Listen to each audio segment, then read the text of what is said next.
आप लोगों के स्मरण में है कि नहीं? हमको नहीं। दो माता ऐसी है,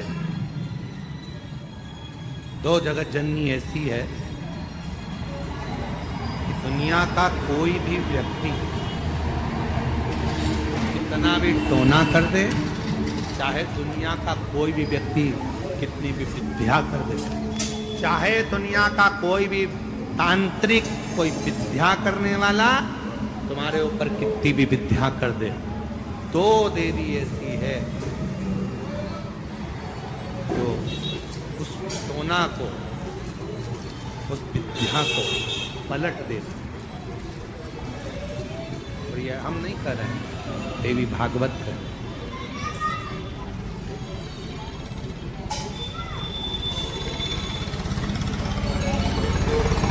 काली पुराण में, देवी भागवत में भी इसका वर्णन है। दो देवी ऐसी हैं जो कोई अपने ऊपर अगर विद्या कर रहा है और वो दो देवी का स्मरण कर लिया जाए, उन दो देवी का नाम लेकर मात्र शंकर के शिवलिंग के सामने जो अशोक सुंदरी वाली जगह होती है, वहां पर अगर इन दो देवियों का नाम लेकर अगर जल चढ़ा दिया जाए तो किसी ने अगर विद्या करी भी होती है तो पलट जाती है। कोई कितना भी बड़ा तुम्हारे लिए तंत्र मंत्र कर रहा हो, वो तुरंत पलट जाता है, एक क्षण नहीं लगता और उनका नाम लेने से पलट जाता है। दो देवी, एक प्रत्येगिरा माता, एक है प्रत्येगिरी माता और दूसरी है दंतेश्वरी, जिसका काली पुराण में विशेष वर्णन है।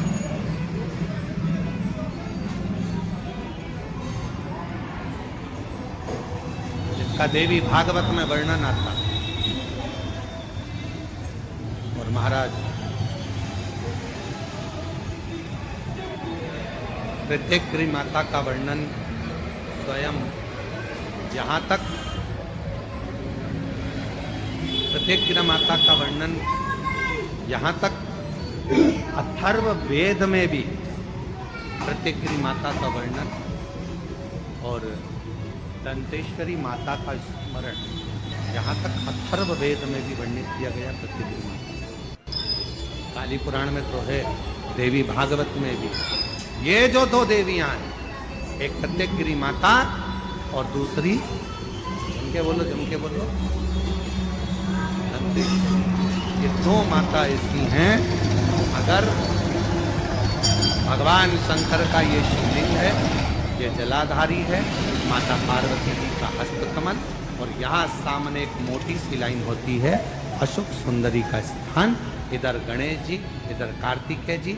जब हम दक्षिण में खड़े होकर, उत्तर में मुख कर कर यहाँ खड़े होकर जब हम शिवलिंग पर जल चढ़ाते हैं और अपने जल के पात्र को थोड़ा सा आगे बढ़ाकर हम इस स्थान पर, अशोक सुंदरी के स्थान पर, इस यहाँ खड़े होकर जल चढ़ाते समय इस स्थान पर अपने पानी के लोटे को आगे बढ़ाते हैं और जल को यहाँ गिराते हैं।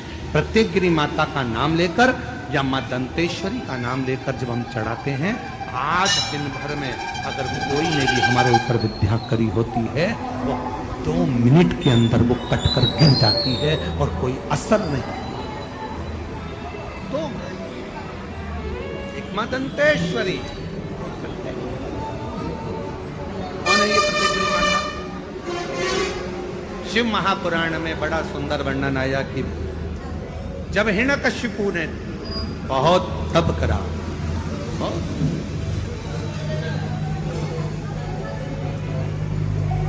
और दो माता ऐसी काली पुराण के अंतर्गत, देवी भागवत के अंतर्गत, हमारे वेदों के अंतर्गत दो माताओं का क्रम बड़ा विचित्र। तो हम अभी जो कथा को प्रारंभ कर रहे हैं तो प्रत्येगिरी से प्रारंभ कर रहे हैं और इसको लेकर जाएंगे दंतेश्वरी माता।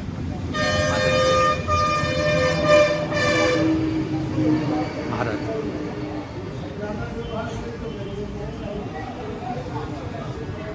हिरण्यकशिपु ने तप किया, वर मांगा भगवान से, वर प्राप्त, ना नीचे मरूं ना अंदर मरूं ना बाहर, ना अस्त्र से मरूं ना शस्त्र से। माता का मोबाइल पे निकाल,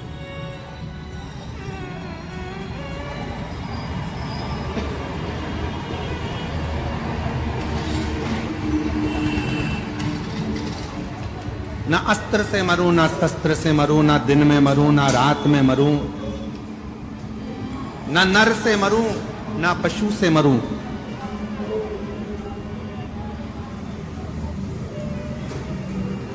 ना ही 12 महीने में मरूं।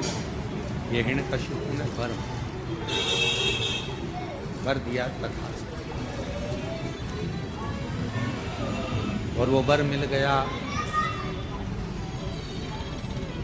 हिरण्यकशिपु बड़े बहुत प्रबल हो गए, ऐसा वर प्राप्त हो गया कि अब मेरे प्राण नहीं छूटेंगे, ऐसा वर मिल गया मुझको कि अब मैं मरूंगा नहीं। वो उत्पात हिरण्यकशिपु ने मचाया। घर आया तो पता चला कि मेरी धर्म पत्नी के गर्भ से एक बेटे ने जन्म लिया है जिसका नाम प्रहलाद है। इसका नाम प्रहलाद का जन्म, और वो भी देवऋषि नारद के घर में कुटिया में हुआ।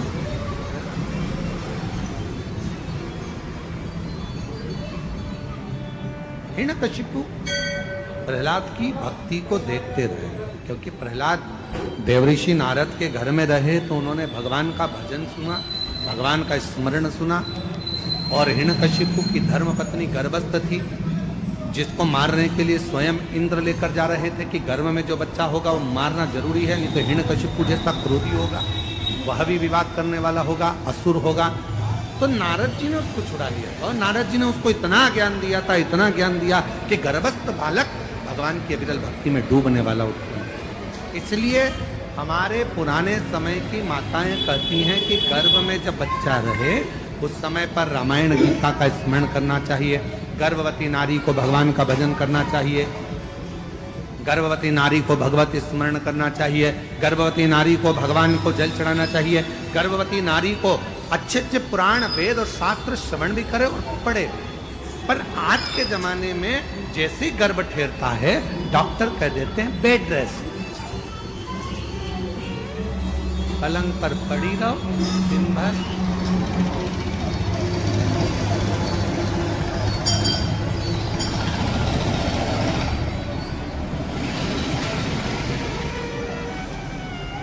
कितनी गर्भवती माताएं हैं, ईमानदारी से बोलना, तुम्हारे मोहल्ले में भी कई गर्भवती माताएं होंगी। कितनी हैं जो रामायण पढ़ती हैं, कितनी हैं जो गीता पढ़ती हैं, कितनी हैं जो शिव पुराण पढ़ती हैं, कितनी हैं जो भागवत पढ़ती हैं। बहुत ना के बराबर कोई माताएं होंगी जो गर्भ अवस्था में भगवान का भजन करती होंगी, गीता रामायण पढ़ती होंगी। बेड रेस्ट का बोल दिया जाए तो माताएं अपना मोबाइल लेकर मम्मी उठ नहीं सकती क्योंकि डॉक्टर ने बेड रेस्ट बोला है, तो मम्मी भी बेचारी क्या बोले, सास तो हमेशा बुरी होती है, बोल के बुरी होना।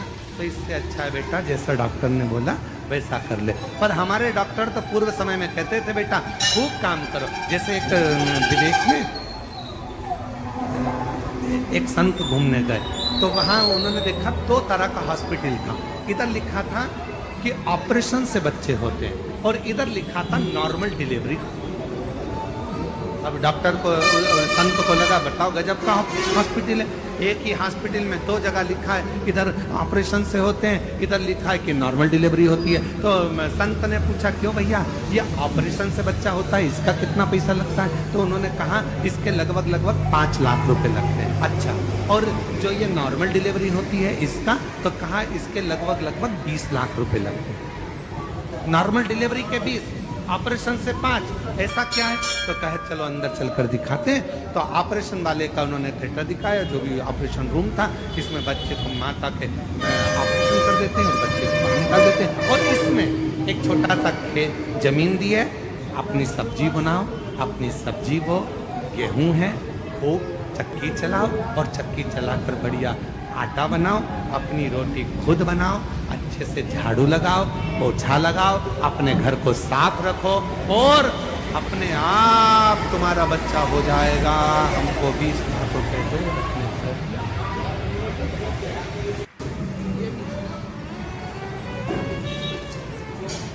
और यही बात जो विदेश में हॉस्पिटल बना है जिसमें 20 लाख रुपए लग रहे हैं और नॉर्मल डिलीवरी हो रही है, तो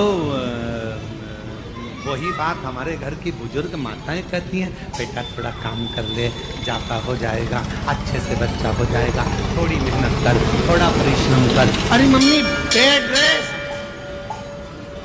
काहे?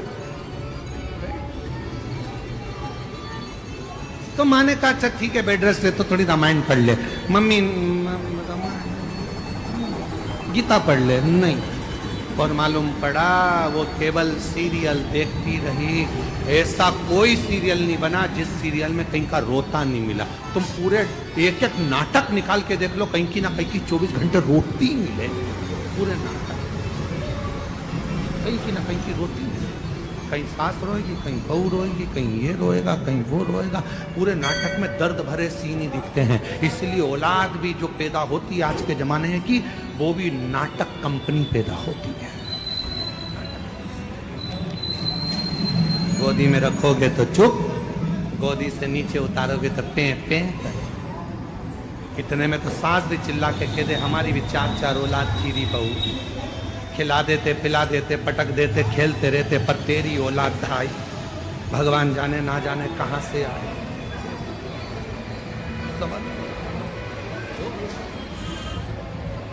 तो पहले नियम।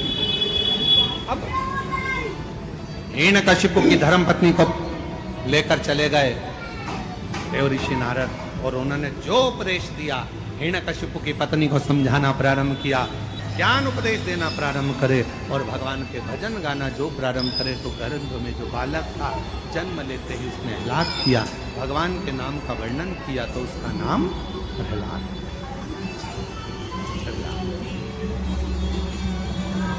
वो भी भगवत भजन, वो भी भगवत में डूब गए।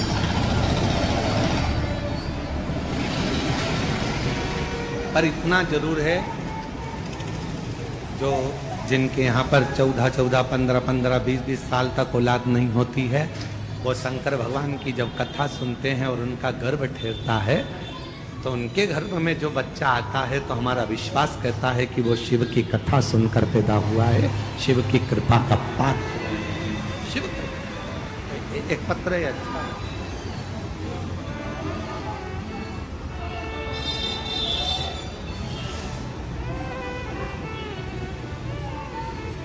गुरु जी, पंडित जी, मेरा नाम सपना नायक और मेरे पति का नाम कमलेश नायक। मैं ग्राम सोनापाल, मुंजिला, जिला बस्तर की निवासी हूँ। कहीं बैठी हो तो हाथ हिला सकते, अगर कहीं बैठी हो तो हाथ हिला सकते। मेरा नाम सपना नायक और पति का नाम कमलेश नायक। कहीं बैठी हो तो हाथ हिला सकते, और अगर बच्चा आया हो साथ में तो लेकर व्यासपीठ पर आ सकते। बच्चे को साथ लाई है तो ला सकते। मैं ग्राम सोनपाल, मुंजला, जिला बस्तर की निवासी हूँ गुरुदेव। एक लोटे जल का, आप लोग एलईडी पर पत्र पढ़ सकते हैं, पत्र चल रहा है। एक लोटे जल की क्या बखान करूं, मेरे जीवन में एक नई रोशनी भर दिया। गुरुदेव, मेरी शादी को 14 वर्ष हो चुके थे, पर मुझे संतान सुख की प्राप्ति नहीं हुई। 14 वर्ष हो चुके थे पर मुझे संतान सुख की प्राप्ति नहीं हुई। साल बीते और मैं मां बनने में असमर्थ थी, पर वर्ष 2022 में पड़ोस वाली दीदी ने बताया आपकी कथा महाशिव पुराण के बारे में। तब टीवी के में आपके कथा का महाशिव पुराण देखना प्रारंभ किया और मैंने देखा आपने कहा सफेद आंकड़े के जड़ को बांधो और भगवान का पशुपतिनाथ का व्रत करो, और मैंने ऐसे ही किया। सफेद आंकड़े की जड़ को बांधा और पशुपतिनाथ का व्रत प्रारंभ किया। उसके बाद में रायपुर गुड़ियारी पहुंच गई। सुना था पंडाल में बैठकर कथा श्रवण करने पर जो मांगते हैं वो मिलता है। रायपुर के गुड़ियारी में कथा सुनने गई, वहां की मिट्टी को अपने पेट पर लगा लेती। बाबा से कहती 14 साल हो गए, इलाज कराते कराते औलाद नहीं है। तब वहां से लौट कर आई और बाबा की ऐसी कृपा हुई, 3 महीने के अंदर मेरा गर्भ ठहर गया और बाबा की कृपा से मुझे 14 साल के बाद पुत्र रत्न की प्राप्ति हो गई। 14 वर्ष के बाद मेरे घर औलाद हुई, जिसका फोटो भी लगा, फोटो आप लोग एलईडी पर देख सकते, जिसका मैं फोटो भी लगा। 14 वर्ष के बाद मेरे यहाँ संतान।